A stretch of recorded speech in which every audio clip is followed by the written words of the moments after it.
Friends, welcome back my YouTube channel. If you want to watch the super hit movie Lara Croft, Tomb Raider in full HD, then first of all, give this video a like. And if you are visiting our channel for the first time, then subscribe to this channel. The name of the movie we are going to discuss in today's video is Lara Croft, Tomb Raider. So we will give you information about how and where you will get to watch Lara Croft, Tomb Raider film officially.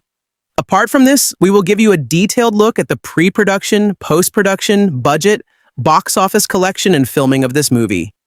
A detailed review of the movie will also be given in this video where we will explain the story of this movie in detail. We will also discuss the cast and casting performance of the movie. Apart from this, information about the music department and technical department will also be given. Because of this video is going to be very interesting and entertaining. So you must watch this video till the end.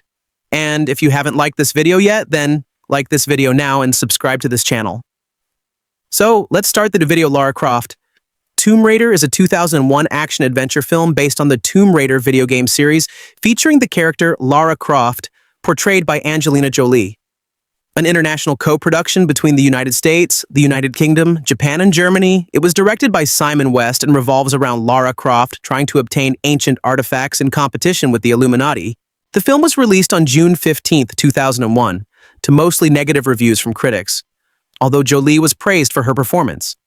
It grossed $274.7 million worldwide, making it one of the highest-grossing video game adaptations. A sequel, Lara Croft, Tomb Raider: The Cradle of Life, was released in 2003. Plot: adventurer Lara Croft defeats a robot in an Egyptian tomb, revealed to be a training exercise arena in her family manor, where she lives with her technical assistant Bryce and butler Hillary. In Venice, as the first phase of a planetary alignment begins, the Illuminati search for a key to rejoin halves of a mysterious artifact, the Triangle, which must be completed by the final phase, a solar eclipse. Manfred Powell assures the Cabal that the artifact is almost ready, but has no real idea of its location. Lara's father, Lord Richard Croft, long missing and presumed dead, appears to her in a dream. Lara awakens to a mysterious ticking and finds a strange clock hidden inside the manor. On her way to consult a friend of her father's, Wilson, Lara crosses paths with Alex West, an American associate and fellow adventurer. Lara shows Wilson the clock, and he puts her in touch with Powell. Lara shows Powell photographs of the clock, which he claims not to recognize. That night, armed commandos invade the house and steal the clock, bringing it to Powell. The next morning, a prearranged letter from Lara's father arrives, explaining that the clock is the key to retrieving the halves of the Triangle of Light, an ancient object with the power to control time. After misuse of its power destroyed an entire city, the Triangle was separated. One half was hidden in a tomb at Angkor, Cambodia, and the other in the ruined city located at Ukok Plateau, Siberia. Her father tasks her to find and destroy both pieces before the Illuminati can exploit the Triangle's power. In Cambodia, Lara finds Powell, who has hired West and his commandos already at the temple. West solves part of the temple's puzzle, and Powell prepares to insert the clock at the moment of alignment. Lara, realizing they made a mistake, finds the correct keyhole. With only seconds left, Lara persuades Powell to throw her the clock. She unlocks the first piece of the triangle, and the statues of the temple come to life and attack the intruders. West, Powell, and his remaining men flee with the clock, leaving Lara to defeat an enormous six-armed guardian statue. She escapes with the first piece. Recovering at a Buddhist monastery, she arranges a meeting with Powell. In Venice, Powell proposes a partnership to find the triangle and informs Lara that her father was a member of the Illuminati and offers to use the triangle's power to resurrect him. Though reluctant, she agrees to join forces. Lara and Bryce travel with Powell, West, and the leader of the Illuminati to Siberia. Entering the tomb, they discover a giant orrery, which activates as the alignment nears completion. Lara retrieves the second half of the triangle, and Powell kills the Illuminati's leader to restore the triangle himself, but the halves will not fuse. Realizing Lara knows the solution, Powell kills West to persuade her to complete the triangle to restore West's and her father's lives. Lara complies but seizes the triangle herself. In a crossing of time, Lara faces her father, who urges her to destroy the triangle for good rather than save his life. Returning to the tomb, Lara manipulates time to save West and stab Powell and destroys the triangle. The tomb begins to collapse and all flee but the wounded Powell, who reveals to Lara that he murdered her father. After a hand-to-hand fight, she kills Powell, retrieving her father's pocket watch and escaping the tomb. Back in her manor, Lara visits her father's memorial and finds that Bryce has reprogrammed the robot, and Hillary presents her with her pistols, which she takes with a smile. Cast: Angelina Jolie as Lara Croft, a British adventurer and archaeologist. Rachel Appleton as young Lara. Iain Glen as Manfred Powell, leader of the Illuminati. Jon Voight as Lord Richard Croft, Lara's father. Daniel Craig as Alex West, a former acquaintance of Lara and rival treasure hunter who teams with Powell for financial gain. Noah Taylor as Bryce, Lara's tech expert. Richard Johnson as the distinguished gentleman. Chris Berry as Hillary, Lara's butler. Julian Rantut as Mr. Pims. Leslie Phillips as Wilson. Production. Development. Tomb Raider went through many drafts and several writers, which resulted in production delays.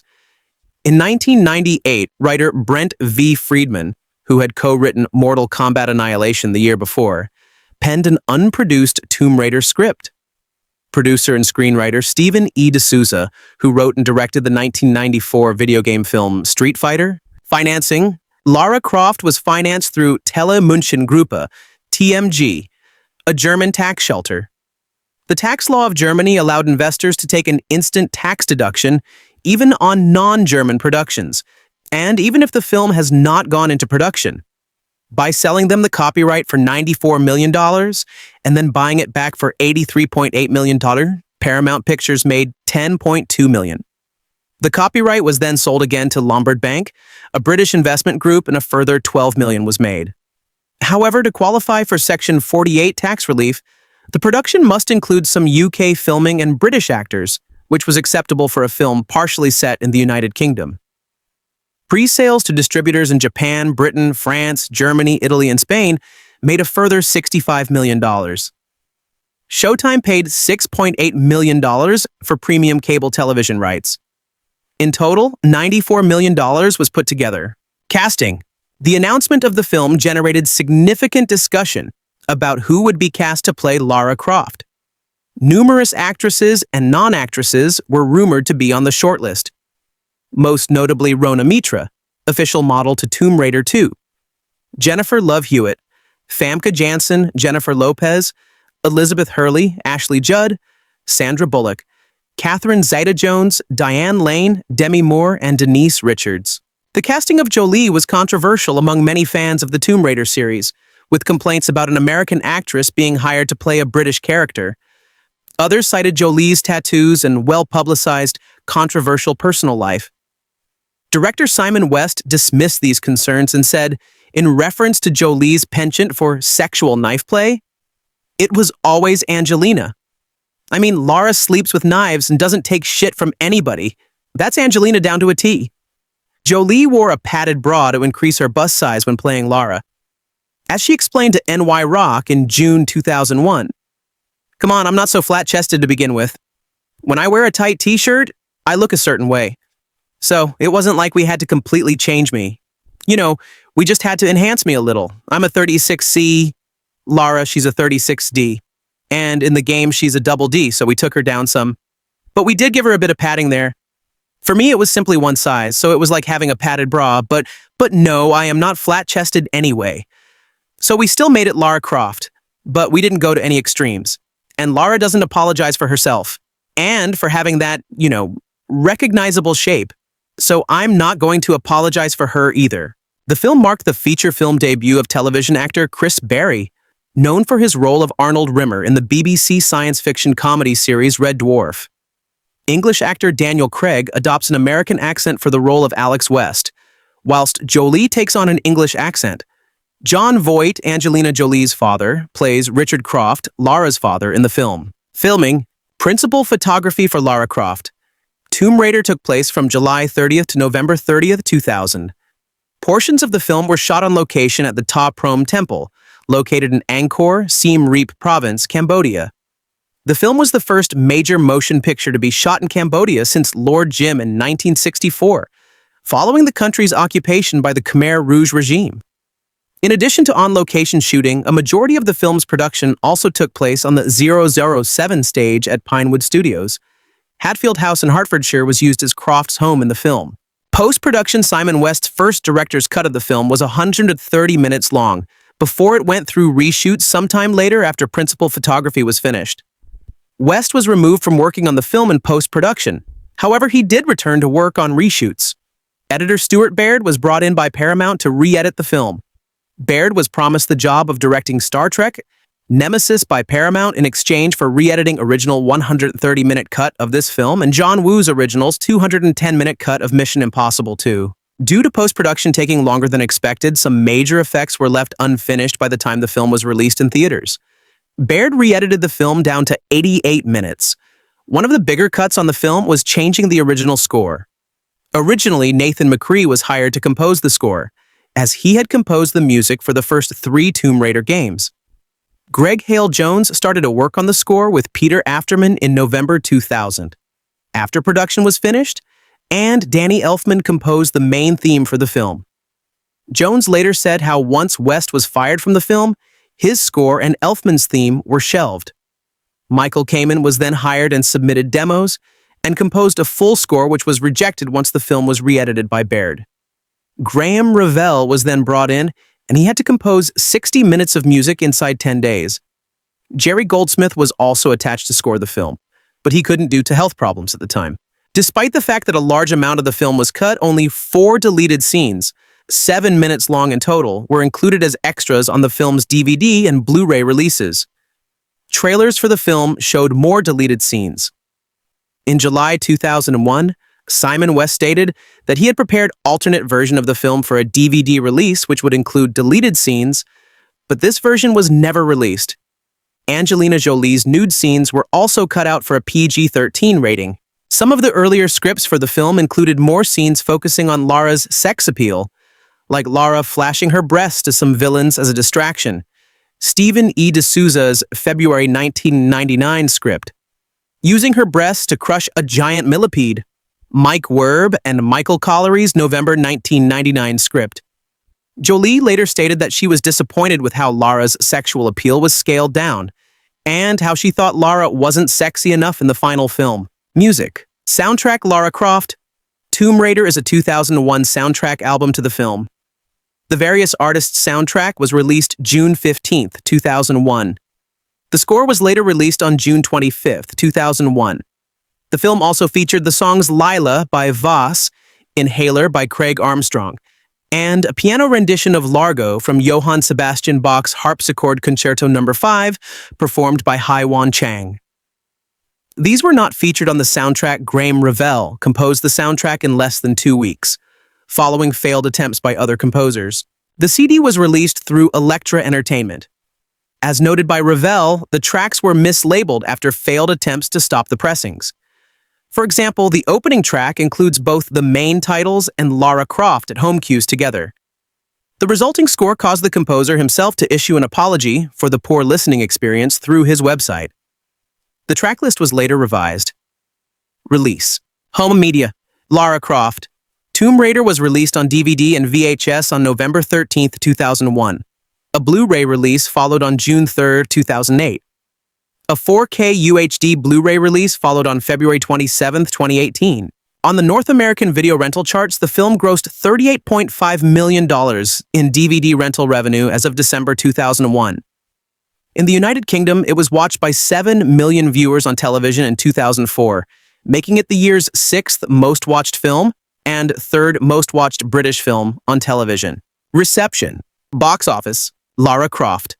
Tomb Raider was a box office success as it debuted at number 1 with $48.2 million, ahead of Atlantis, The Lost Empire, and Shrek, giving Paramount its second best debut after Mission Impossible 2 and the 5th highest debut of 2001. In addition, it had the 4th largest June opening weekend, behind Jurassic Park, Austin Powers, The Spy Who Shagged Me, and Batman Forever. It surpassed the opening record for a film featuring a female protagonist, previously held by Scary Movie, $42.3 million, as well as the opening record for a video game adaptation, previously set by Pokémon the first movie, $31 million.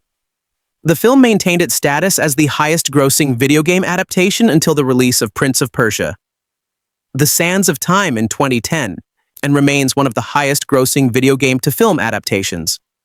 According to the Associated Press, The opening weekend audience was 55% male and 45% female. The film grossed a total of $131,168,070 domestically and $274,703,340 worldwide adjusted for inflation. Lara Croft. Tomb Raider remains the second highest grossing live-action adaptation of a video game at the domestic box office. Critical response. Lara Croft. Tomb Raider received generally negative reviews from critics.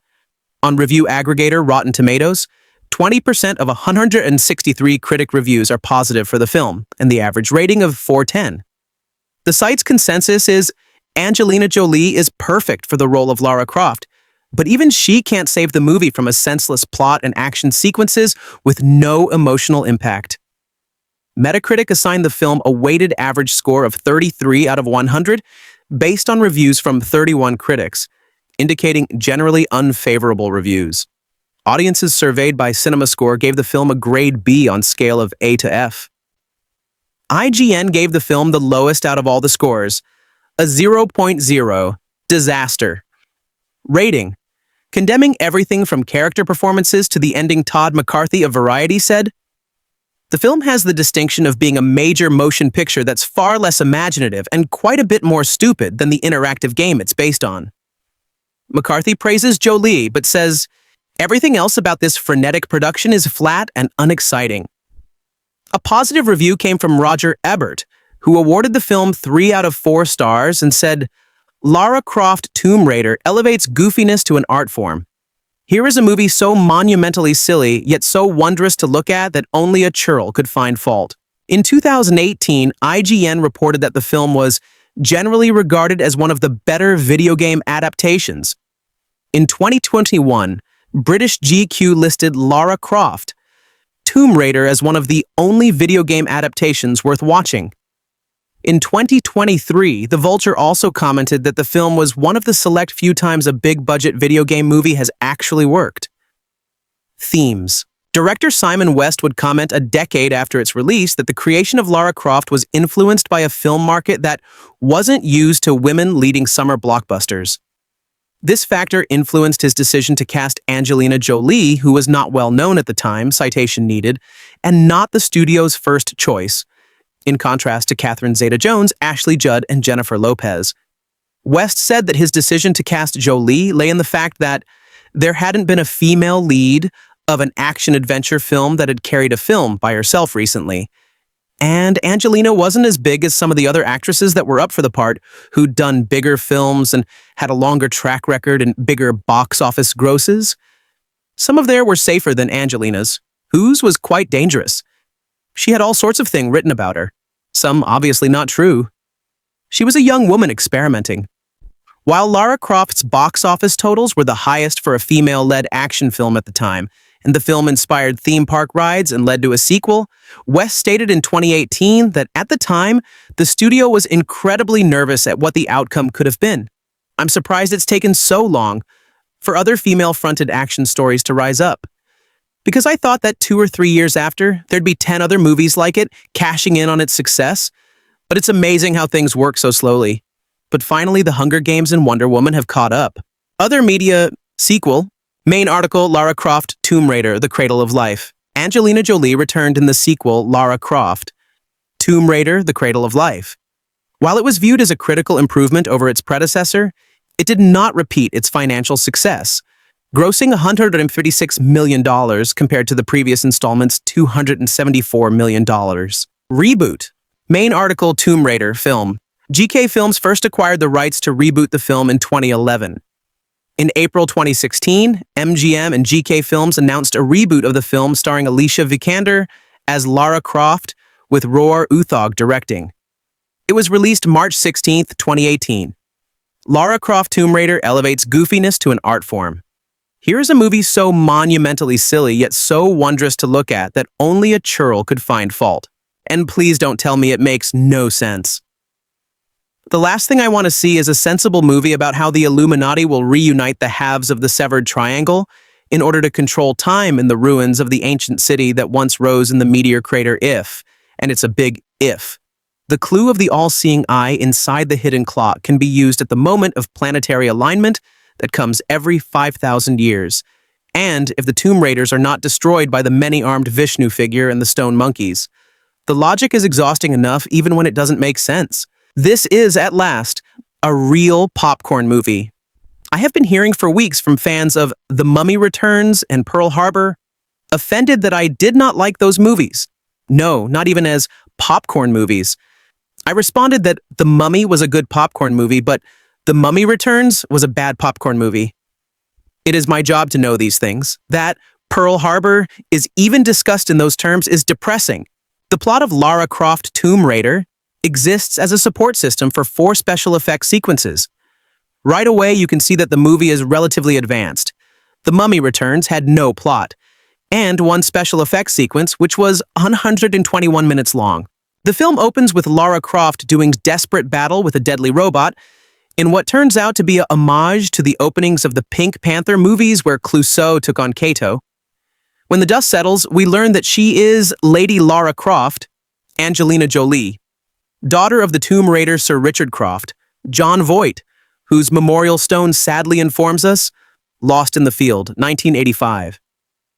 Lady Lara lives in a vast country estate with a faithful butler and a private hacker and weapons system designer.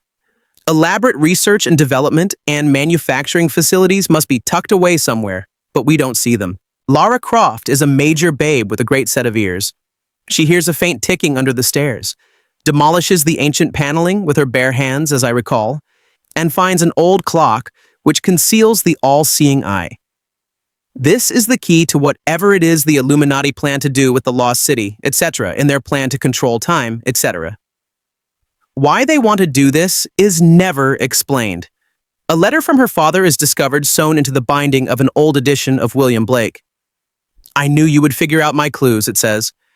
And a good thing, too, since fate hangs in the balance while she plays his parlor games.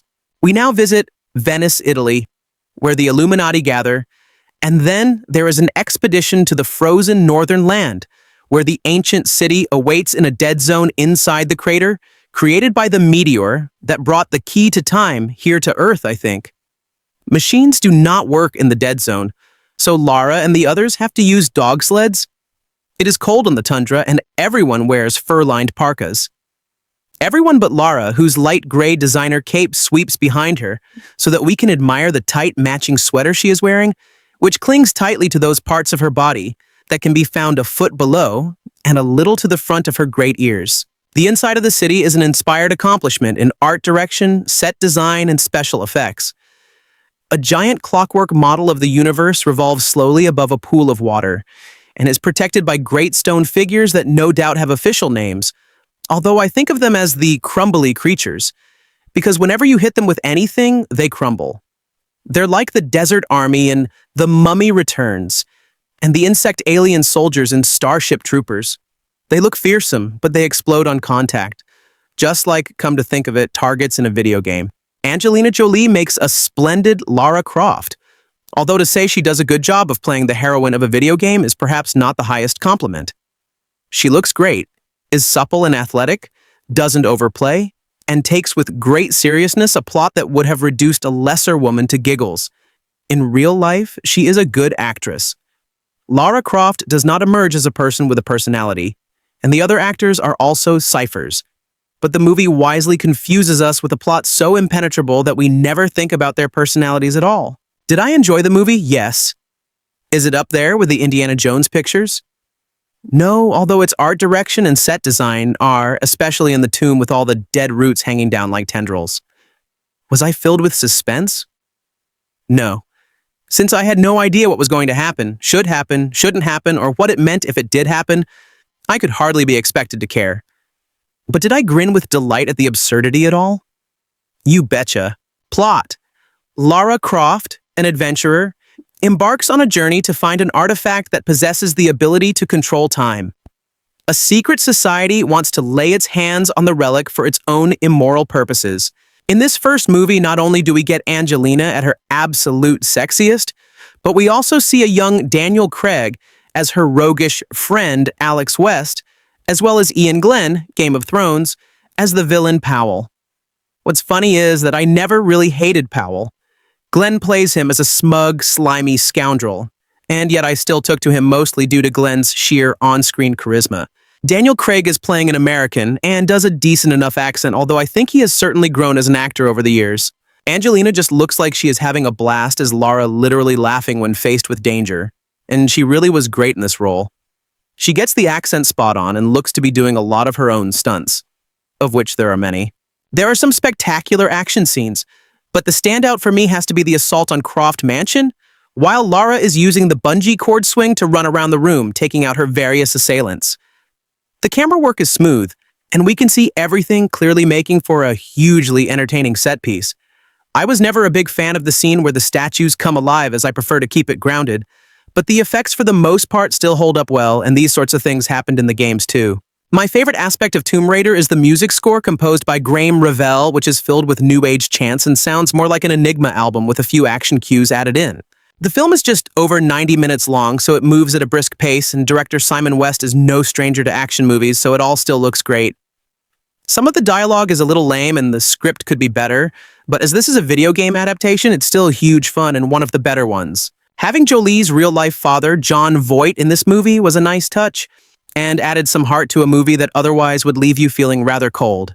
Overall, Lara Croft, Tomb Raider has Angelina at her best with some well-put-together action scenes, a great cast, and a fantastic music score.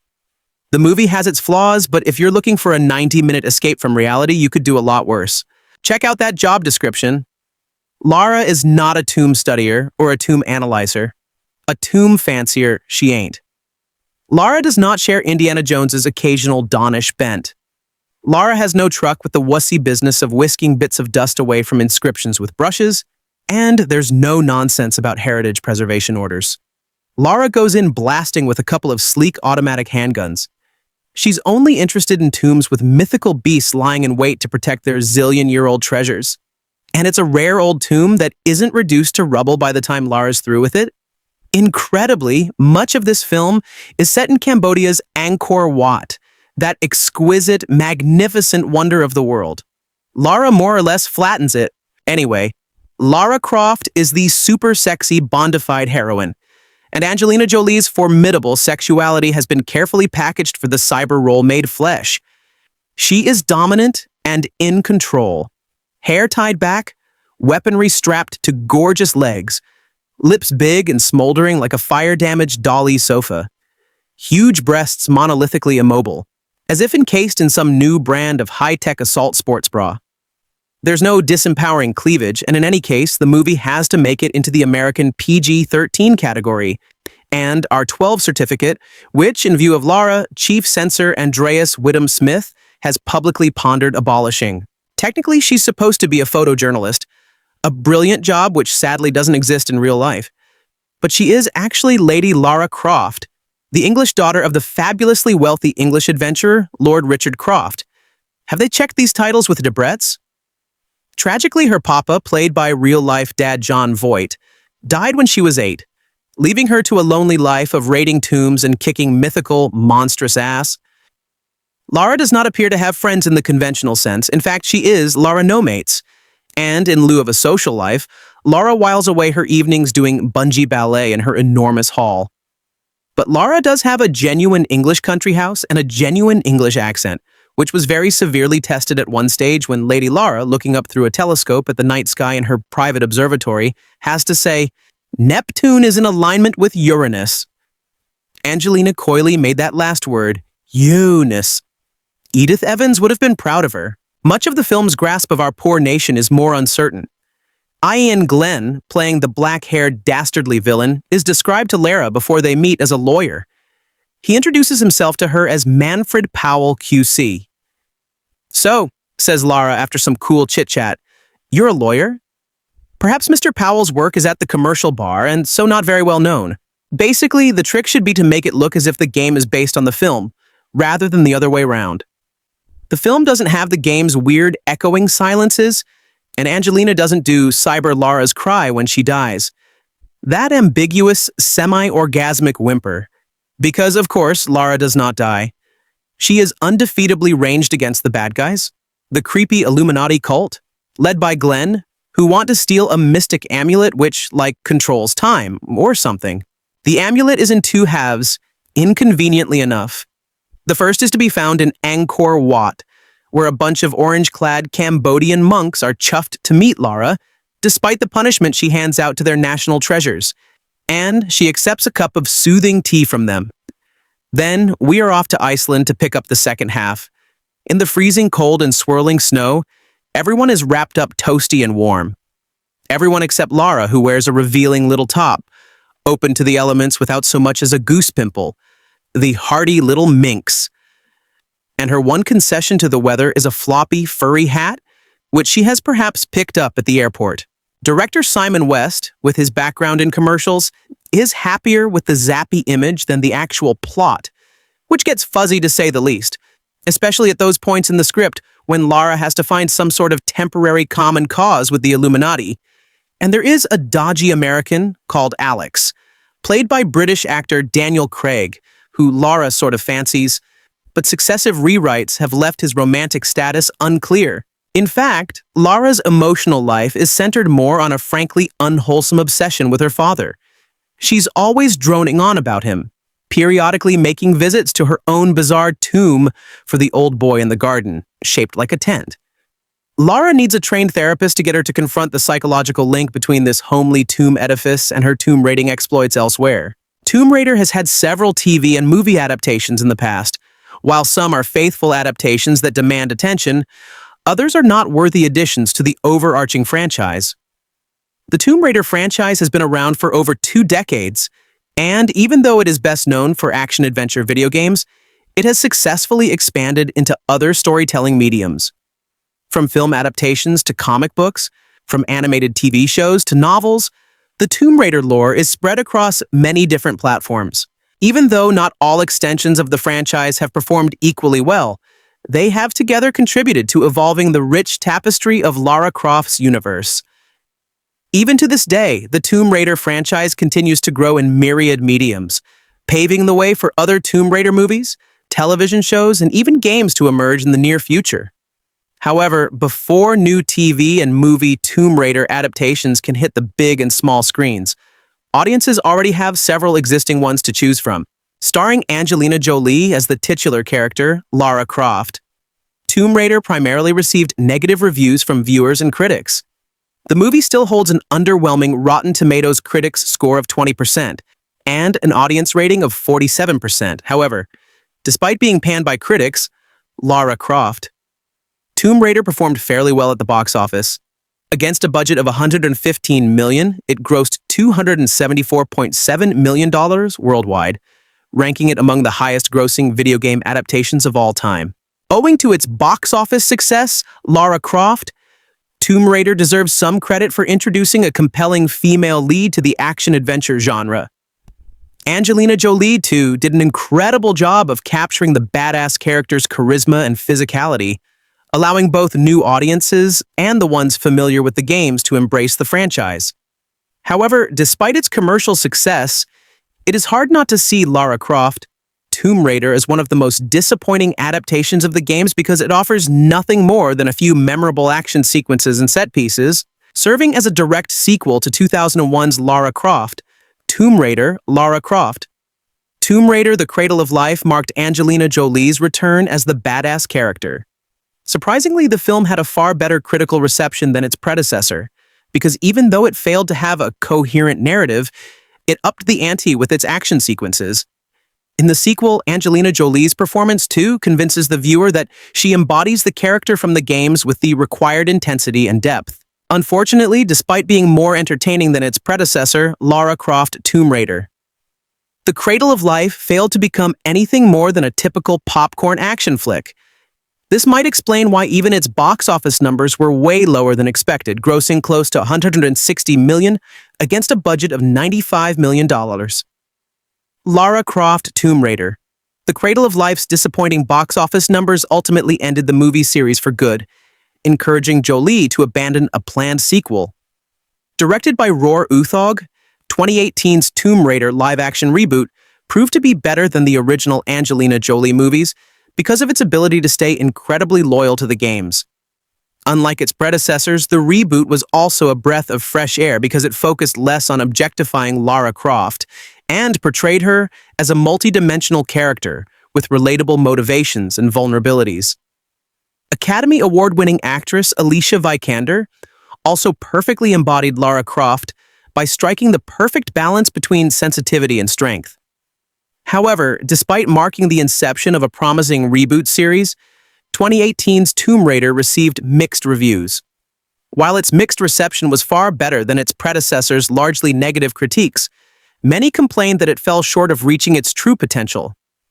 Even at the box office, Tomb Raider grossed $274 million worldwide, preventing it from missing its break even by a narrow margin.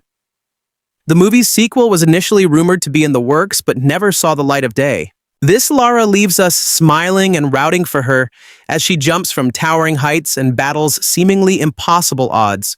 Still, it's not enough to save this ridiculous story from its own sense of grandeur broken bar, or from time-altering forces of the universe. Whichever, I watched the movie via Blu-ray, the UK region free release from Paramount. It contains several extras, all of which were on the original DVD release back in the day. It's a shame there's no new extras, but at least they included extras. Lara Croft, Tomb Raider, The Cradle of Life doesn't contain extras at all, which seems odd because they could have included the original DVD extras as well. It contains the following extras.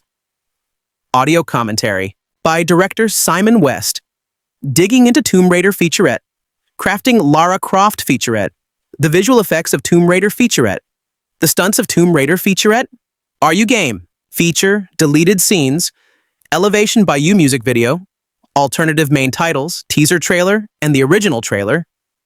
The picture and sound quality was fantastic. Oz, the orphan heiress and intrepid archaeologist Lara Croft, embarks on a dangerous quest to retrieve the two halves of an ancient artifact, which controls time before it falls into the wrong hands, as an extremely rare planetary alignment is about to occur for the first time in 5,000 years. The fearless Tomb Raider will have to team up with rival adventurers and sworn enemies to collect the pieces while time is running out.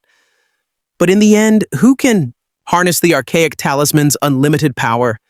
I remember when this first came out at the cinema, I had the choice of seeing this or Jurassic Park 3, so I chose Jurassic Park 3, and at the time, I was glad that I did, especially after I saw it. It took a while for me to fully appreciate it. It's not a perfect movie. In fact, it's not necessarily a good film, but it's a fun film. It has very little going on with its dialogue, even plot-wise. It's not very deep, but it's highly entertaining, and that's the main thing. It's so easy to just switch your brain off and let the movie take you on its fast-paced ride. Angelina Jolie was born to play the role. She just looks the part, especially considering how the character looked like back in the day. There's some great action sequences. A good amount of the special effects still hold up pretty well, and I think I enjoy more with every watch. It contains moderate violence, 3 and 1/2 out of 5. Check out that job description. Lara is not a tomb studier or a tomb analyzer. A tomb fancier she ain't. Lara does not share Indiana Jones's occasional darnish bent. Lara has no truck with the wussy business of whisking bits of dust away from inscriptions with brushes. And there's no nonsense about heritage preservation orders. Lara goes in blasting with a couple of sleek automatic handguns. She's only interested in tombs with mythical beasts lying in wait to protect the resilient year-old treasures. And it's a rare old tomb that isn't reduced to rubble by the time Lara's through with it. Incredibly much of this film is set in Cambodia's Angkor Wat, that exquisite, magnificent wonder of the world. Lara more or less flattens it. Anyway, Lara Croft is the super sexy bondified heroine, and Angelina Jolie's formidable sexuality has been carefully packaged for the cyber role made flesh. She is dominant and in control. Hair tied back, weaponry strapped to gorgeous legs, lips big and smoldering like a fire-damaged dolly sofa. Huge breasts, monolithically immobile as if encased in some new brand of high-tech assault sports bra. There's no disempowering cleavage. And in any case, the movie has to make it into the American PG-13 category, and our 12 certificate, which in view of Lara, Chief Censor Andreas Whittam-Smith, has publicly pondered abolishing. Technically, she's supposed to be a photojournalist, a brilliant job, which sadly doesn't exist in real life, but she is actually Lady Lara Croft.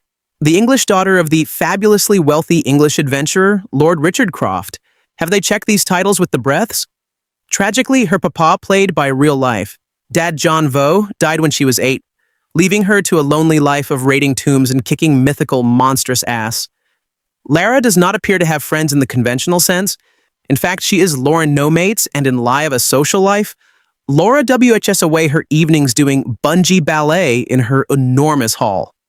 But Lara does have a genuine English country house and a genuine English accent, which was very severely tested at one stage when Lady Lara, looking up through a telescope at the night sky in her private observatory, has to say Neptune is in alignment with Uranus. Angela Coy made that last word Ionis Edith Evans. Would have been proud of her.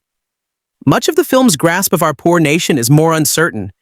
Iain Glen, playing the black-haired, dastardly villain, is described to Lara before they meet as a lawyer. He introduces himself to her as Manfred Powell, QC. So says Lara after some cool chit-chat, "You're a lawyer." Perhaps Mr. Powell's work is at the commercial bar and so not very well known.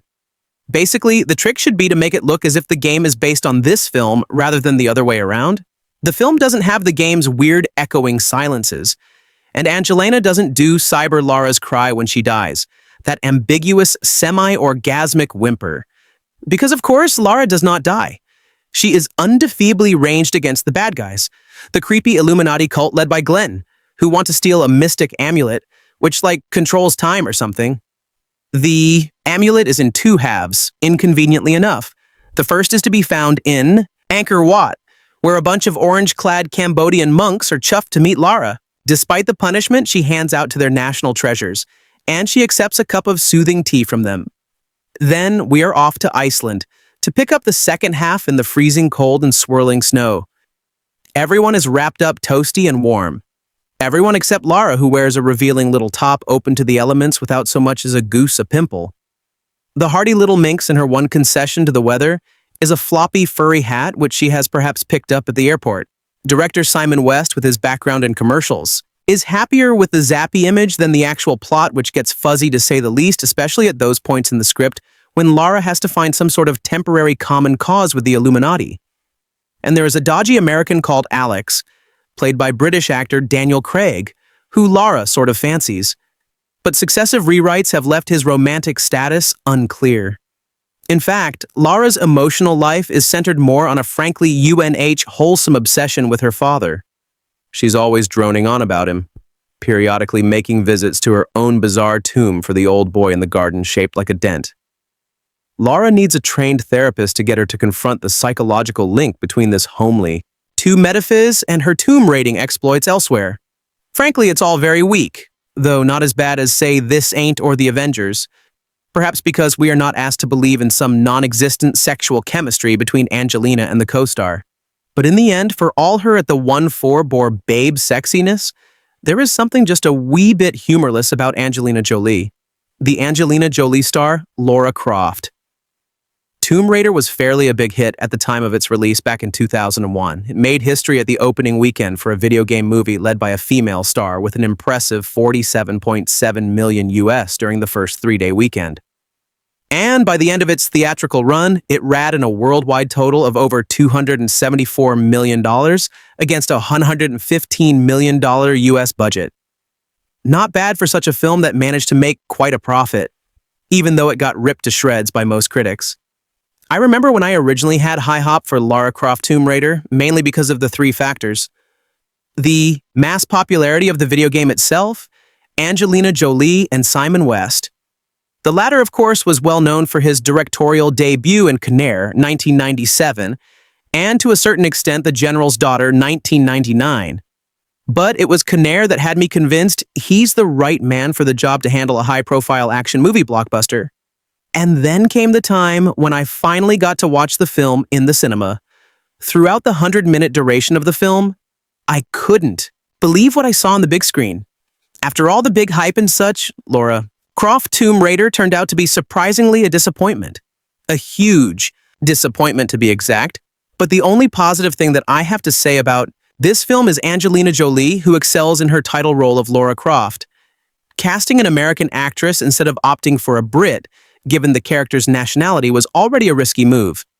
and yet she manages to defy the odds and certainly look the part in Lara Croft Tomb Raider. While her sexy screen presence has since become Jolie's signature role in her career, it's hard to believe that the studio Paramount Pictures was rumored to consider other actresses from Ashley Judd to Catherine Zeta-Jones and yes, even Jennifer Lopez. Jolie wasn't exactly favored by the studio at the time due to her notorious off-screen reputation with her then-husband, Billy Bob Thornton. And despite she's already an Oscar winner for her supporting performance in Girl Interrupted 1999, she was hardly a box office draw up until then. Fortunately, the studio finally took the risk of casting her in the title role, and the rest, as they say, is history. The film itself, however, is a vastly inferior version of Indiana Jones-style action-adventure minus the palpable thrills and engaging storyline. The plot accredited to Patrick Massett and John Zinman falls flat from the get-go, where we see Lara Croft Jolie all geared up with two 9mm handguns, the stainless steel Heckler USP match holstered around her thighs and dressed in a signature short shorts instead of opening the film with Lara going on an adventure and raiding a tomb. A waste of opportunity, if you ask me. It was actually a training exercise where she needs to take down a giant robot while we get Lara doing familiar moves such as shooting with two guns and backflips. The whole scene itself feels more like a noisy filler than a thrilling set piece. We also get to see Lara in a gratuitous shower scene later on, but, of course, in a PG-13 way. And here Simon West took every opportunity to film Angelina Jolie like he's making a hair shampoo commercial. Now the story proper only arrives when Lara wakes up one night following a mysterious ticking of a mythical clock hidden somewhere in her family manor.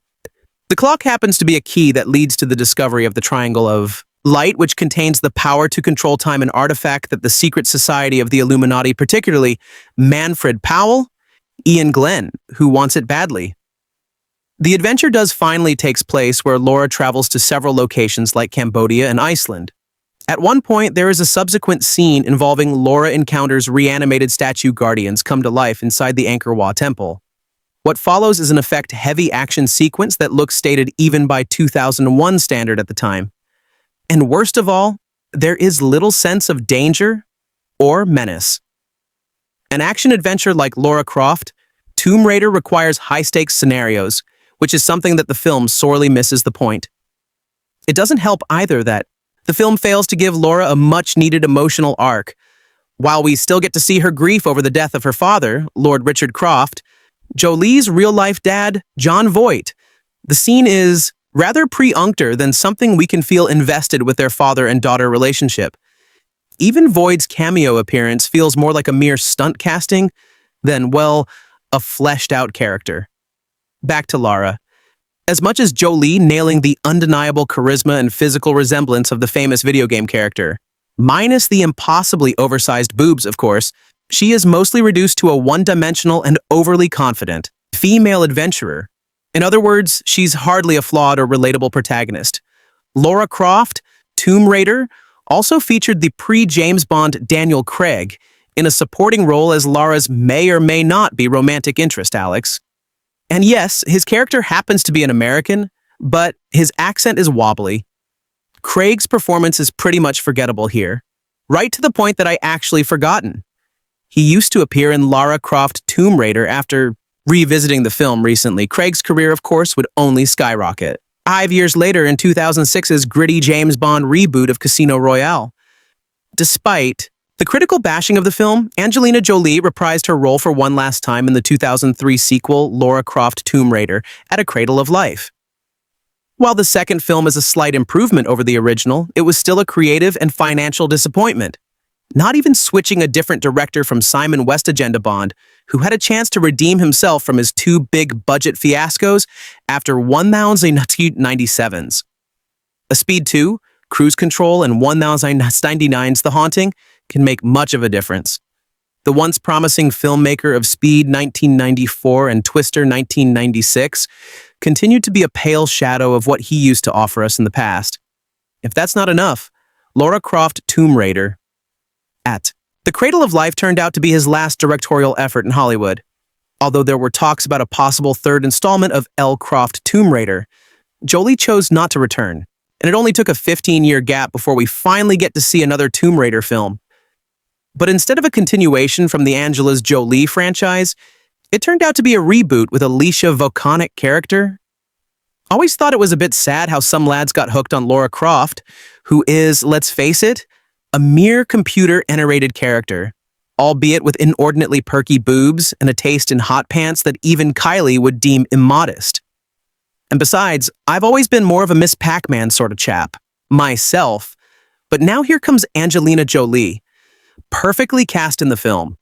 Angelina has attitude, by which I mean she looks at men like she's about to shag gam or stick them between two slices of bread. She walks through this film, lips parted, snarling like she's about to have an orgasm any minute, but she's not too happy about it. This should appeal hugely to the legion of Angelina are out there, not me, because I've never really gotten into Angelina. She's always looked to me like she needs a bit of a bath. Still, I have to give her credit for this film. She carries it off like the star she undoubtedly has become. As for the film itself, it's pretty much a collection of action movie cliches, but none the worse for that. An ancient civilization created this thing, see, which is like this ultimate weapon. Then they broke it in two and put it on opposite sides of the earth. Don't you hate it when ancient civilizations do that? Anyway, in order to retrieve the two halves, Lara has to team up with her arch enemies while also trying to stop them using the Denji for their own evil ends. Along the way, there are lots of fights, crumbling tombs, falling masonry, ancient curses, and nasty backstabbing bodies. It's not as fast and furious as I would have liked because people keep trying to explain things. I wish they wouldn't do that. It's not worth it. I wanted to shout at the screen. We don't care, just blow something up. So much like last year's X-Men, this is a half-decent episode 1 of an action summer blockbuster. Not bad, not great, but definitely the making of Angelina Jolie, who's obviously relishing every moment. If only she would bathe more. Rich socialite Lara Croft. Angelina Jolie spends her time traveling the world, breaking into ancient ruins and temples and stealing the valuable artifacts and relics within. When a mysterious hidden clock in Croft Manor starts ticking again, and ticking backwards, she finds herself in competition with the villainous Manfred Powell, Iain Glen, and fellow adventurer Alex West, Daniel Craig, to find the fabled Triangle of Light. Video game to film adaptations come with a reputation for poor quality, one honestly established by the 1-2 punch-o-fay Super Mario Bros. 1993, and a Street Fighter. The movie 1994 have both genuinely terrible films. Other film adaptations have by and large been commercial and critical failures, but with some merit buried among the trash. There is always something in these films worthy of praise. A specific scene here, a bit of production designed array. So that even if the film is not precisely good, it is almost always at least interesting in some respect. A Lara Croft Tomb Raider fits this description to a T. It is not a great film, but it contains more than a few entertaining bits. It struggles to hold itself together and squanders its potential, but every few minutes there is something that pleases. There is not much that is actively awful, but plenty that's mediocre. Essentially, this is a perfect film for a Sunday afternoon in a forgiving mood. Despite the shortfalls of the script, Jolie visibly puts in a lot of effort to play Lara Croft. She offers the physicality the role demands, nails a solid English accent, and pulls in turn as much humor and gravitas as she can get from the stereotypical narrative and ordinary dialogue. Everybody else, to be completely honest, is effectively coasting. There really is not a need for them to do anything further. To an extent, that means much of the cast is wasted. Iain Glen, Daniel Craig, and Jon Voight all deserve much better than what they get. On the other hand, it is debatable how much they all need to do. This is a film with low ambition, to be honest. And while the ingredients are there to make something innovative and exciting, director Simon, West simply is not that interested. That is frustrating because we know that he is capable of better. His 1997 action film, Aeon Air, is busy, loud, and ridiculously over the top. And if a modicum of that film's energy and self-awareness had been applied, Tomb Raider would have popped off the screen. Instead, it feels pedestrian. It sits beneath the shadow of Steven Spielberg's Raiders of the Lost Ark, still very much the high watermark of archaeological adventure. Every film of this kind sits there by default. For a film like Steven Smur's Admia 1999, which predate as a Tomb Raider by 2 years, the solution was to stay well within the limits of Faraday's A Shadow and play heavily on nostalgia. In the case of Fat Tomb Raider, there is admittedly a clear desire to step beyond the shadow and offer something aggressively new. The problem is that no one on the production seems to have a valid idea of what that a new element is. The film is set in the present day for sure, but it's still in a ruined temple within half an hour or so, fighting the supernatural. There was potential in a Lara Croft film back when a Tomb Raider was released. There is still potential for one now, as proved by Rohrwag's profitable 2018 reboot. There is something loosely watchable about West's effort, in some scenes that rises to genuinely enjoyable. Those scenes are a little too few and do not come around often enough. IA wanted to adore the film, but the bottom line is that it is simply not good. Watching Lara Croft Tomb Raider, I felt a sensation altogether new to me. No, I've gone through puberty some time ago. For some reason, I felt completely indifferent throughout the entire movie. Now, I felt indifferent about a movie after seeing it, and sometimes during certain parts of it, but this was unique. What does this fact say about the movie itself? I guess it means it's neither bad nor is it good. Tomb Raider defies all logic. There are scenes, dialogue, and characters that are straight out of old 1950s sci-fi B-movies. This is a movie whose plot is so inept and so pointless that I seriously believe it is all meant as a joke. This could have been one of those rare so bad it's good movies, but the experience of watching it falls short of that mark. What is there to the plot? Lara Croft, Angelina Jolie, is the Tomb Raider of the title, and she is searching for the two parts of a triangle that were split in half to prevent its powers from being released upon the world. What are this assembled triangle's powers, you ask? Apparently, it gives the holder power over time. The movie makes the triangle seem so horrible that I wonder why anyone would bother trying to destroy it in the first place. The only way it could become a threat is if Lara helps the bad guys get it. I say leave it alone and put it to rest. But there's a problem. Every 5,000 years, the planets align and access to the pieces of the triangle is granted. Apparently, an evil group known as the Illuminati are after the triangle. For what reason? Well, it's powerful, I guess. The group is led by a man who I dubbed Mr. Obvious within 10 seconds of his first appearance on screen. His first line, "It is May 15th. Moments later, he points out to the lead henchman that there is only 1 week left. But apparently this does not convey the message as directly as possible because he actually holds up one finger to emphasize his point. It's not surprising that when the leader does get his hands on the triangle pieces, he actually says, "I will now put the pieces together." Of course, after he says this, he continues with a description of the triangle's power and its importance. What really surprised me is that no one in the evil organization just yelled, "Stop!" and said, "You've been telling us this at every single meeting for the past 50 years. We get the point." The movie later points out a major problem with the triangle because one character says that the past cannot be changed. Well, that was the only obvious power I thought the triangle would have. But if that's not its power, what is or is it not really all that powerful? If it's not powerful, why all the security? Then, a minute later, a character actually changes the past. So, which is it? Maybe because the solar eclipse was taking place, there's some kind of loophole. I don't know. Once movies start talking time travel, my brain shuts down. Even before the time travel talk started, though, my brain had lost most conscious thinking. Is this a bad thing? Not necessarily. That's the only way to watch this movie. And thankfully, the movie does all the hard work for you. This is not just a bad plot, but a concoction of random bad plot elements thrown in together for no reason but to numb the viewer. I'm not sure what else could have numbed the audience this much, except for mindless action. Tomb Raider is not without its action sequences.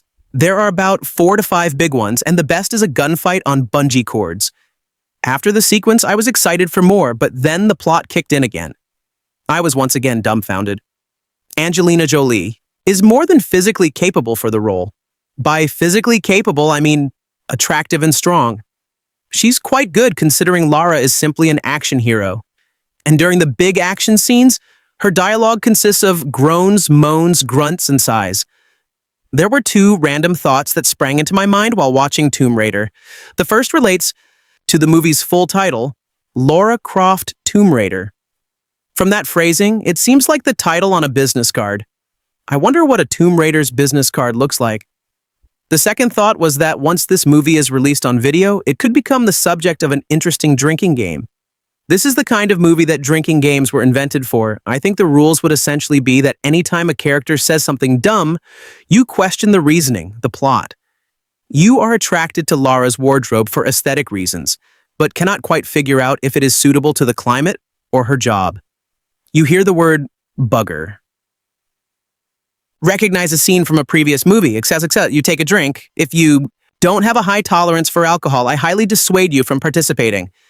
So, after all of this, what is Tomb Raider? It's a mindless action-adventure movie with a lot of energy. Its heart is in the right place, and I have a strange affection for it in retrospect. However, the experience itself left me with absolutely no feelings in either direction towards it. It's an experience to be sure, but I don't think I'd like to go through it again. I'm confused enough from the first time. Lara Croft Tomb Raider has a distinction of being a major motion picture that's far less imaginative and quite a bit more stupid than the interactive game it's based on. Even though Angelina Jolie does turn out to be the perfect human embodiment of the bodacious and courageous virtual heroine who seeks out adventures and treasures that Indiana Jones missed, everything else about this frenetic production is flat and unexciting. Bound to be a disappointment to the game's teenage fans and unlikely to rate as a must-see among older odds. This Paramount release no doubt will open strongly and should do well internationally, but doesn't look to have the legs that will take it to mummy bow status domestically among summer popcorn pictures. Thanks to 4 top-selling PlayStation and PC games that have appeared over the past 5 years. And with another just out, Lara Croft has been the cyber babe of the new millennium, a sexy, kick-ass adventuress who's been particularly popular among adolescent boys. The games are considered to be particularly challenging examples of their type, taking a long time to play as the British heiress is put through her paces, exploring ancient sites while warding off menaces by whipping her high-caliber pistols off her nifty thigh holsters. But the screen Lara proves to be much more mundane than her virtual progenitor, no matter how much cool and spunk Jolie provides. Decked out most of the time in a tight shirt, maximum impact bra, short shorts or tights, and a compact complement of weapons and gear, Jolie's Lara is always ready for action, endlessly resourceful and never caught short. Aside from her revered late father, who inspired her taste for exotic adventure, is there any man on earth worthy of her? Not in this picture, anyway. Uninspired yarn attributed to 3-story writers, 2 screenwriters, and director Simon West has to do with the competition between Lara and some mercenary bad guys to get their hands on a legendary triangle of light. Seems in ancient Asian society, realizing the power of this artifact, split the triangle in 2 and hid the pieces to prevent anyone from unifying them. If the pieces are joined at the moment, all 9 planets are in perfect alignment. An event that occurs just once every 5,000 years and is about to take place at story's start. All sorts of lights will start flashing and he or she responsible will control time and therefore have the power of God. Unfortunately, Austin Powers and Dr. Evil aren't around to play out this scenario. Though it's left to the super chic El Clara and a thoroughly lackluster roster of villains and sidekicks to chase around the world, trading the upper hand until a breathlessly awaited climax reveals the startling answer as to who wins. Not only do the bad guys fail to pose a formidable enough challenge to Lara to create any suspense, but Lara is never put in what seems like serious jeopardy, a much less than James Bond or Indiana Jones, for instance, say, and never betrays the trace of vulnerability or emotion that might help forge an audience connection. Time has told that it's not asking too much, even of a cartoon character, to exhibit a little soul, and that's just what this entire undertaking is lacking. Director West, an efficient enough technician to have hooked audiences into the cynical enterprises that work on air, and the General's daughter can't even rouse the audience here with an opening sequence that's meant to do only that. For practice, Lara disarms a large insect L-like fighting robot, after which there's a long and boring expositional haul until a rather more eventful action scene, in which commandos under the control of Lara's arch-rival Manfred Powell, Iain Glen, invade her palatial home while she's doing some graceful bungee practice in the Great Hall and make off with an ancient clock that reps a key part of the triangle of light equation. Next stop is Angkor Wat in Cambodia, and credit must be paid to the producers for having gone the extra mile in securing unique locations where even James Bond has never thread. One of the wonders of the world, ancient Angkor, what has not been used in a Western feature film since Richard Brooks shot part of Lord Jim there in 1964. Lara battles Powell, a small army of sword-bearing statues, and in an evident nod to Gason and the Argonauts, an ambulatory multi-year giant at the site, for 20 minutes. Even though much of it takes place in a soundstage shot, interior sequence will give most contempo viewers a nice first peek at the remote temple ruins. A few minutes later, it's off to a nice lake in Siberia, reproduced to stunning effect by craggy locations found in Iceland. In fact, Laura never looks groovier than when in a little cloth and for numbers she's drapesing across the tundra or elegantly riding a sled drawn by huskies through some glacial tunnels. Unfortunately, there's the absurdity of the triangle and Powell's woefully predictable treachery to endure. But at least the filmmakers have a good sense to get it all over within well under 2 hours. Given the almost total lack of anything else going on, interest is all but limited to watching Jolie strike her slinky poses, trot out her clingy costumes, vault around via bungee cords and pulleys, and moved with inhuman speed and coordination, thanks to the wonders of machine gun editing and special effects. Laura wins all her battles, but Jolie can't win the war against a humrum scripter and direction that never achieves the necessary level of height in virtual reality. Jolie and her real father Jon Voight will have to find another vehicle for a meaningful screen pairing as their one scene together with the actors mainly seen in separate shots. Irritatingly cross-cut is pure hoolum. Glen's villain Wowley aspires to Alan Rickman Jeremy Irons status while others come and go to little effect. Kirkham Petrokelly's elaborate sets art, grand and interesting to explore and will serve as the visual basis for the next Tomb Raider game. While other behind-the-scenes hands provide what's needed, it's hard to determine just what composer Graham Ray contributed. As most of this soundtrack seems filled with pop tunes from the likes of U2, Nine Inch Nails, Chemical Brothers, and others. A Paramount release of a Paramount and Mutual Film Company presentation of a Lawrence Gordon production in association with Eidos Interactive.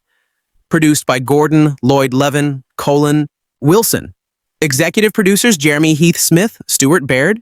Co-producers Chris, Kenny Bobby Clean. Directed by Simon West. Screenplay Patrick Massett, John's In Man. Adaptation by West. Story by Sarah B. Cooper, Mike Warb, Michael Carey. Based on the Idols interactive game series developed by Core Design Camera. Deluxe color panel, Vision Wide C-Screen. Peter Menses Jr., editors Dallas Asput. Glenn Scantlebury music, Graham Ray, Vale music supervisor, Peter Afterman. Production designer, Kirk Petroelli, supervising art directors, Wesley William. Tompkins John Fenner, art directors, Jim Moran, David Lee, Dave Alsu, with a cassette decorator, Sonia Klaus, costume designer, Lindy Hamming, sound Dolby. Digital DS, SDDDS, Chris N. Rose, sound designer. Supervising sound editor, Steve Bo Eater. Special effects supervisor, Chris Corbold. Visual effects supervisor, Steve Begg. Assistant directors, Jerry Gavigan, Jerry Madden. Second unit director, stunt coordinator, Simon Crane. Second unit camera on casting job, Hubert Roz, Hubert Van. Hubbard. Reviewed at the National Theatre, LA, June 13th, 2001. Pay rating PG-13. Running time 100 minutes. Watching Lara Croft, Tomb Raider. It's very evident how different humor in action films was in 2001 compared to now. This is before Iron Man, before having refreshing levity in your movies was an obligation. Back then, you could make a dry, self-indulgent blockbuster that takes itself too seriously and still doubles its budget at the box office. In 2018, Lara Croft Tomb Raider would be a flop. It tries to be funny a couple times, but it never succeeds. Luckily, it's fairly entertaining regardless. Lara Croft, played by Angelina Jolie, is an expert, collector of ancient artifacts in this adventure. Her deceased father, played by Jon Voight, seriously leaves her a key that will help reunite two halves of a triangle that will allow whoever poses it to travel through time. She must find the two pieces before the Illuminati do. The Illuminati want to misuse the triangle's power. Despite some unclear motives, the premise is pretty straightforward and easy to follow. Yet, everything happens with convenient punctuality, and it feels like the director is merely completing mandatory steps to further the plot, rather than letting it all move along fluidly. Jolie does a pretty good job with her role, but the movie is short on supporting talent to offset Croft's brooding demeanor. The villain is lackluster, and Croft's goofy sidekicks aren't necessarily C-3PO and R2-D2. Everything about this movie tells you that the filmmakers aren't comfortable with any sort of humor they're given or supposed to include. And based on the unnecessary shower scenes and the skin-tight clothes that Jolie wears, you'd think that Tomb Raider was directed by a 13-year-old boy. It's just way too cool for itself. I don't really have any problems with the unrealistic Fast and Furious type action, but here it's mostly uninspired, not quite as slick or original. Lara Croft, Jolie, is a badass. She humps killer robots. She wields handguns from hell like nobody's business. And she has huge a broken bar, dot tracts of land. She's essentially Indiana Jones as a lost sister. But her past comes back to haunt her as clues her father, Jolie's real-life father, Voight, left for her to find come to light. You see, there's a shadowy group of conspirators who have been waiting 5,000 years for a conjunction of all 9 planets as well as a solar eclipse. It's at this time that an ancient device can be found and used for good or broken bar. Or evil. Ma'ahat hashlong post, what a crime. The primary worry with this film was the casting. Could Jolie pull off a live-action Lara accent and all? Well, here's the good news as she does it in spades. The action, the bod, the butt-kicking, the British accent, the bowed up, it's all there. But that and the occasional quip from every good tailor are all the film has going for it. Because everything else, every brief trace of fun or action, has the life sucked out of it by the pre-past and just plain stupid plot. Don't get me wrong, I like mindless action as much as the next caffeine freak. But this film doesn't just want you to turn your brain off. It wants you to drop kick it into your neighbor's backyard swimming pool. In fact, based on the character set up for us in the first half of the film, the second half of the film, just flat, should not have taken place. Character motives are inconsistent, and I hate myself for saying Ida, but the gratuitous shower scene is the high point of the piece. Can it really be that bad? Well, yeah, there are 2 extended sequences with large room-size puzzles that must be figured out in exactly the right way, and the conceit for them is cool but they play out in the silliest ways. See if you agree with me that the huge model of our solar system in the final act of the film is left over from the Dark Crystal. I first figured Lara Croft Tomb Raider might arrive foobar when much of Austin's online media didn't receive word regarding advanced screenings of the film. When a movie blows, the public relations firms who handle these advanced screenings for the studios often try to prevent online journalists like myself, fellow Austinite Harry Knowles of AIM at Cool News from reviewing a movie too early. Due to internet publications near instantaneous turnaround time, that is, a review can be online an hour after someone see a movie. While online journalists weren't exactly shut out of advanced screenings of Lara Croft, Tomb Raider, internet press, and my neck of the woods, had a tough time getting information about screenings of the film. And if they eventually managed to find their way into a screening, they were promptly asked to sign an agreement not to review the film until its opening day, an effort to diminish negative word of mouth before the movie's Friday opening. Then rampant rumors emerged suggesting Lara Croft Tomb Raider director Simon Westconner. The general's daughter was contemplating having his name credit removed from the film after teams of editors, including editorial god Stuart Bearday, who edited Superman the movie and was employed to fix an apparently broken mission. Impossible 2 shortly before its release, failed to resolve LCTR's catastrophic narrative deficiencies at the time of this posting, it's still unclear whether West will remove his name from the project. The point being, yes, filmmakers often do know when their product is troubled. In this instance, they were right to be concerned about how people will receive their swirly turd of a movie. It's difficult to imagine how no one noted this movie's apocalyptic suckiness before it was too late to resolve such issues. Lara Croft. Tomb Raider's problems are rudimentary and fundamentally and represent a profound lack of vision, complete conceptual laziness which should have been evident from the outset. This is a simple case of garbage in, garbage out. LCTR ignores or snubs the most basic tenets of storytelling filmmaking. Why do people use flashlights in caves when the caves they're in are lit by close to daylight lighting? Why did an ancient civilization create gigantic stone warriors? Designed to spring. to life and kick the ass of anyone messing with their temple... If these stone warriors can be taken down by karate chops or a bullet just like a human, why did the same civilization break a stone key needed to control time into two pieces... and hide them on opposite ends of the earth to prevent anyone from ever abusing said key... instead of pulverizing the key entirely so it could never be reassembled and utilized? This civilization doesn't seem too smart, and no wonder it's extinct. While ascending a Jules Verist time-shifting device, why does bad guy after bad guy get sliced and diced by its rotating arms, when all they had to do was successfully traverse the machine? Why do Eskimos-led dogs feel the need to attack an undulating dimensional warping effect, which is doing nothing to provoke them, when in reality such a thing would scare the piss out of any self-respecting canine? Why is Lara Croft's house so atmospherically hazy, smoky? A person could get lung damage just by looking at it. This film is ludicrous and stupid in ways it did not need to be stupid, but its stupidity and missteps do not stop with such small details.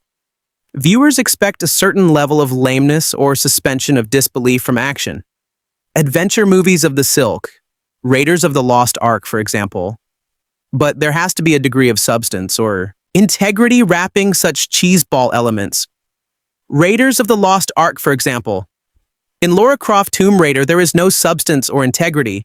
We do not like or believe in any of the characters, a good or evil. Jolie's Lara is as one-dimensional, unrelated.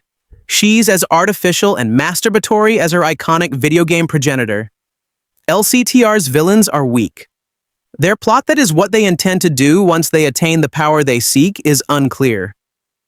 Adam so. What good girl Lara is struggling to thwart has no resonance or meaning to the audience. Which means the film has no drive. How and why everything happens in this movie is confused. That doesn't take a substantial plot to string together big action set pieces. But we do need to feel a story at least makes some degree of sense in order for its set pieces to work. Here people go from place to place, and carry out action after action, in a meandering fashion, which suggests the filmmakers were simply pulling concepts out of their butts, smearing them across the screen. Because they had nothing else for their characters to do at a given moment, or because it looked cool but the film doesn't look cool. Rarely has a film with so many exotic locations and extravagant sets looked so jarringly ugly and thoroughly unpleasant. Lara's mansion A, which is presumably lit to represent warmth, safety, and security, looks ugly, yellow, and jaundiced. The raw Dane greens of jungle settings appear washed out and muted. LCTR's tropical forest street looks malnigh and unhelia, like people probably shouldn't be exposing themselves to such surroundings.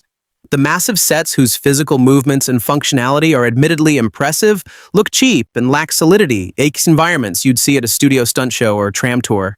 Establishing shots are shown in verants too similar to shots. The only way to photograph Lara's mansion was with repeated shots which crane up over its front gates. Lara Croft Tomb Raider is as clumsy artistically, stylistically, as it is conceptually and narratively. The film's hyper-kinetic action is uninvolving or rarely creating any feel or energy on screen. Despite high-octane editing and plenty of dizzying camera moves, the movie fails to pull us in from moment one. There are a few occasions in which the film comes to life, which only accentuates the deficit of the material surrounding these rare and precious moments. The bad guys invade Lara's mansion.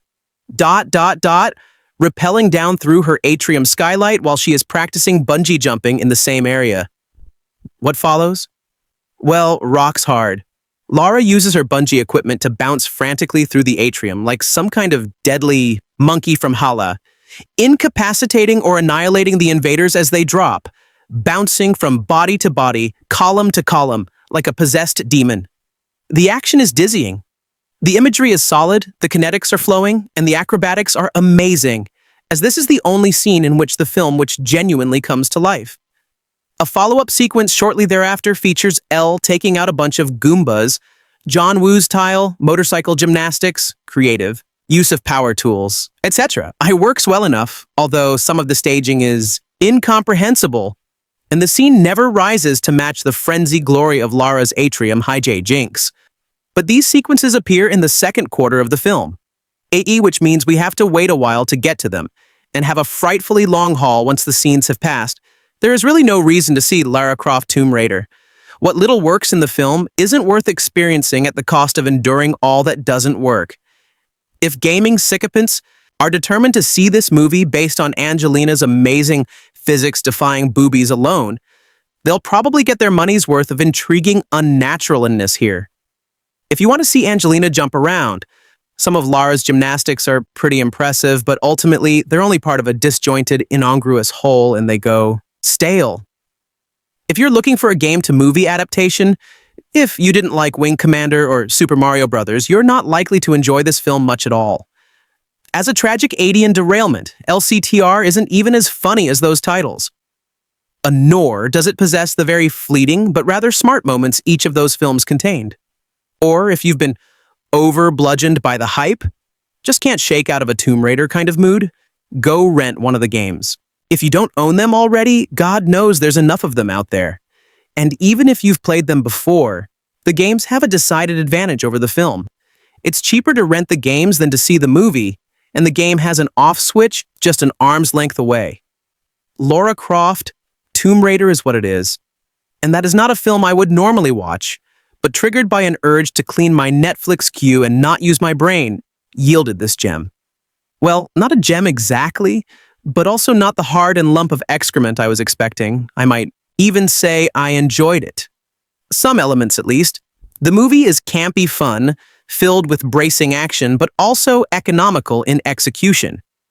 Angelina Jolie doesn't flinch in the title role and offsets some, though not all of my concerns about the character. Best known as the busty star of a popular video game franchise. Since I'm unfamiliar with Lara Croft or her tomb raiding world, I was prepared to take everything at face value. So she's a titled gentlewoman, living alone with the exception of her butler Chris Barry and personal tech guy, Hacker, Noah Taylor on a vast estate, inherited from her late father. Sure, that makes sense. So, all 9 planets, even you, Pluto, are set to align for the first time in 5,000 years, possibly causing a lot of weird stuff to happen. Okay, whatever you say.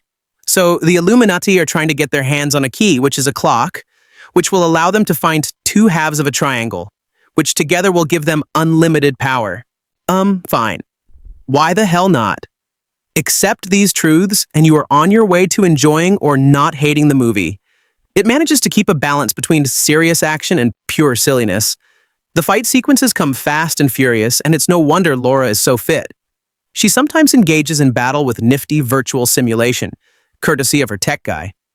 But when she locks horns with Manfred Powell, Iain Glen, a member of the Illuminati tasked with retrieving the key, the action intensifies.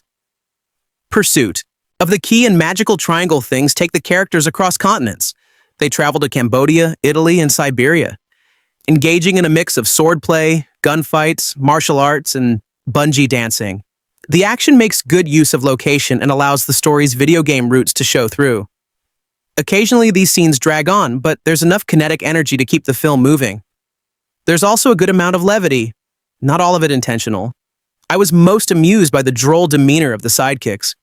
During one intense fight when Pow's men are trying to steal the clock from Lara's mansion, the butler Gamey gets kitted, out for battle only to miss the action. Julian Renut also has a small role as a kind of pining lackey that reminded me a little of Gollum and made me smile.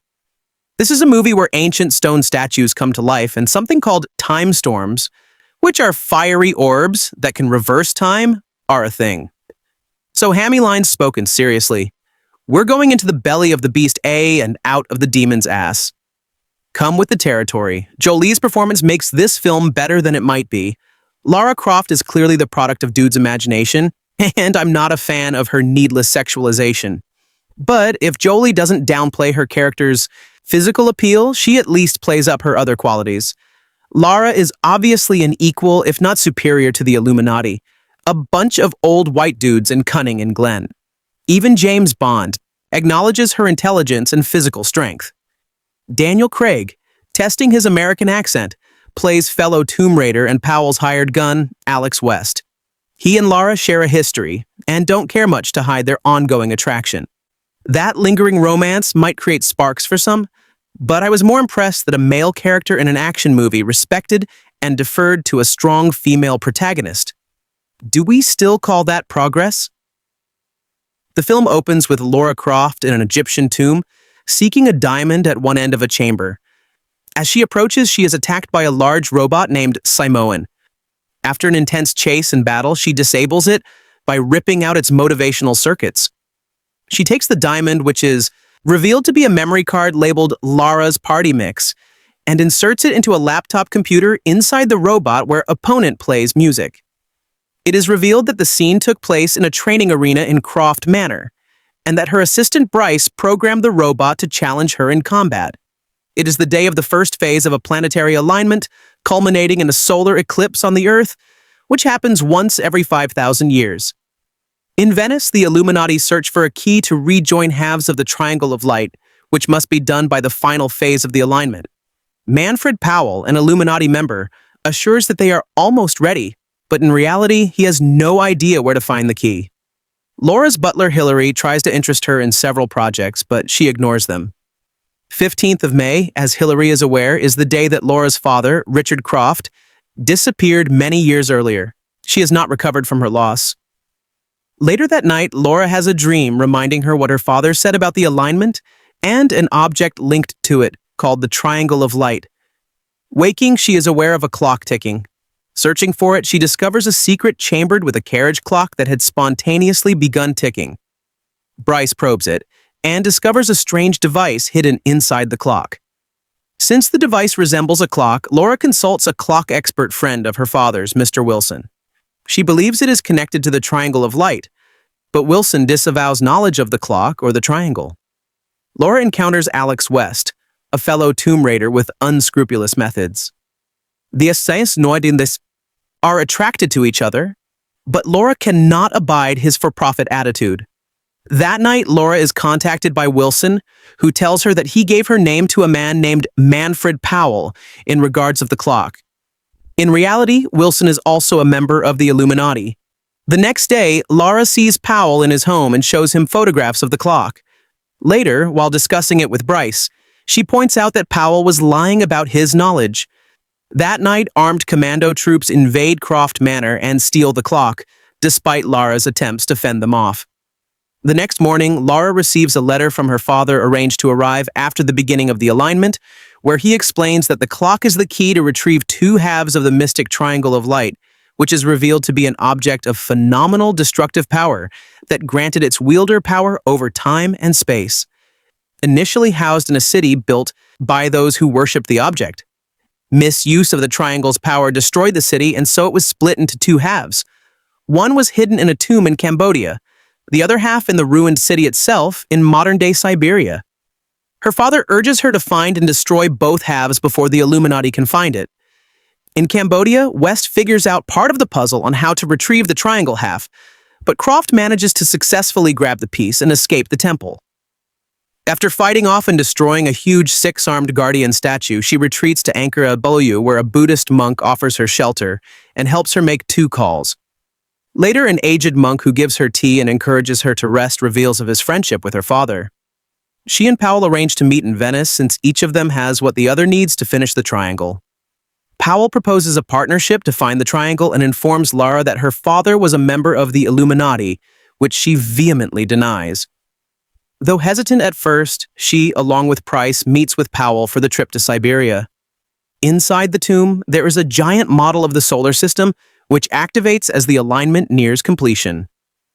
Lara retrieves the last half of the triangle, but when Powell tries to complete it, the halves will not fuse. He realizes that Lara knows the solution to the puzzle and kills West in order to induce her into completing the triangle to save both West's life and her father's. Lara reluctantly complies, and they then struggle for control of the triangle with Lara prevailing. Lara then finds herself in a strange alternate existence facing her father.